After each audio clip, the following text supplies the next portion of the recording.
area of the government before I go to the citizenry. So I think there's something the political class need to do, and if they can get it right, it's going to change a lot of things. So I think there is politics and there's governance. And a lot of them find it very difficult to distinguish between politics and governance. Now, 2023 is coming, and there's a build-up to election, the electionary process. And you want to become the next governor, you want to become the next senator, you want to become the next president. The Nigeria we find ourselves today, there are a certain kind of persons that you need to be around you or to be with you if you want to win your elections. Certain kinds of persons, in quote. Now, you as the person who wanted to be a governor, you successfully won and you became the governor. From the day of your swearing in, you are supposed to pull off the garment of politics and put on the garment of governance from that very day. But the problem we have in Nigeria is this. The electionary process of a year and a half is over. You have won your elections and you have the next 4 years to govern your people. If you truly love your people at that point, the only focus you will then have will be governance. But what we have in most cases is this. From the day you are settling down to prepare for your next 4 years, because in governance, there are people you will need to use to drive the process. Then in settling down to select such people, you are not considering those that helped you to get to the government house. And they are the people you are seeing as priority. So if you get to the government house and you consider governance as what you want to really embark on in the next 4 years, and you consider the fact that you love these people that you want to govern, you will select, you said something, what Obasanjo did, and I was nodding. You will select people you know are truly qualified, whether they helped you to the government house or not. If you do this, if you can begin to practice this sincerely, because we have a lot of good hands in Nigeria. If you can begin to practice this sincerely, you can see that a lot of things will begin to change. Then on the part of citizenry, we ourselves, we should always ask ourselves, who are you as a person? This Lagos International Trade Fair just ended, and my wife was part of those that got a shop there. So I got a guy to give me 5 ladies to give me marketers, and I asked him, what is your price? And he said, for giving me the 5 marketers, you will take 25,000, which I paid. And I also paid the 5 marketers 25k each for the 10 days.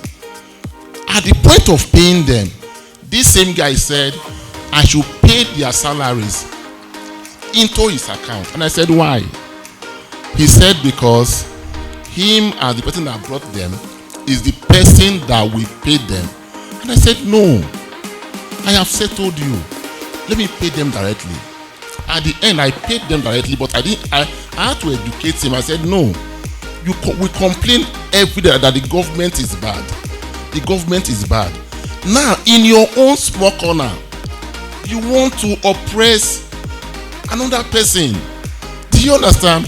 So we as individuals, as citizens, in dealing with ourselves, let's ask ourselves, this transaction you are embarking on, this relationship you are in, are you fair to the next person? If the tables were reversed, will you feel good what you are doing to the next person? Let's get it right in our individual corners. Then for the youth, in rounding up for the youth, I want you to brand yourself individually. Do things that will give you an edge, because we are in a very competitive Nigeria and in a very competitive world. Brand yourself and build your own economy so that you can survive in the country we are in today.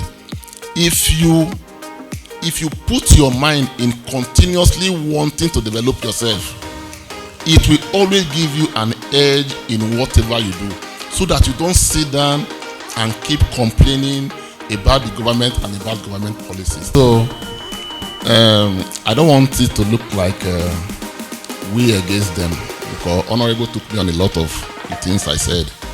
So the picture you painted, Honorable, is the picture of where we are currently in the Nigerian system.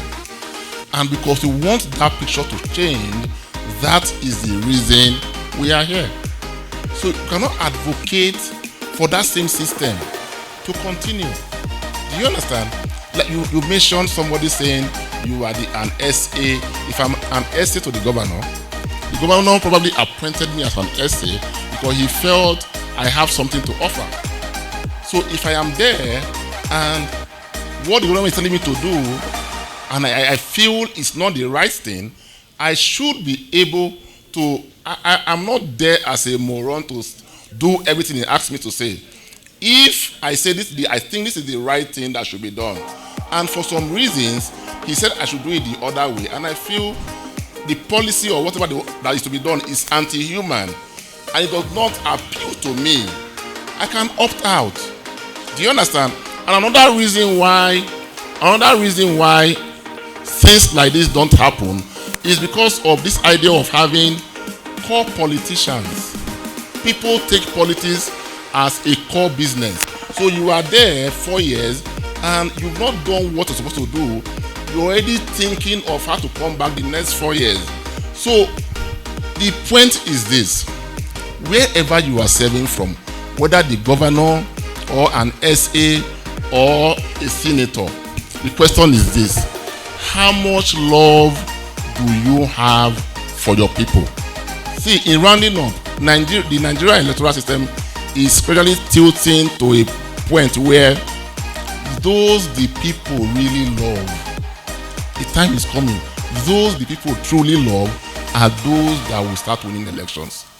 So if you come in there and you say, I want to now there should be a balance. When I said governance and politics, there has to be a balance. Definitely, you cannot throw away all those that help you get there. You cannot throw away all those in your political party. But what we're looking at is a balance. When there's a balance, that would be a good place to start. Thank you.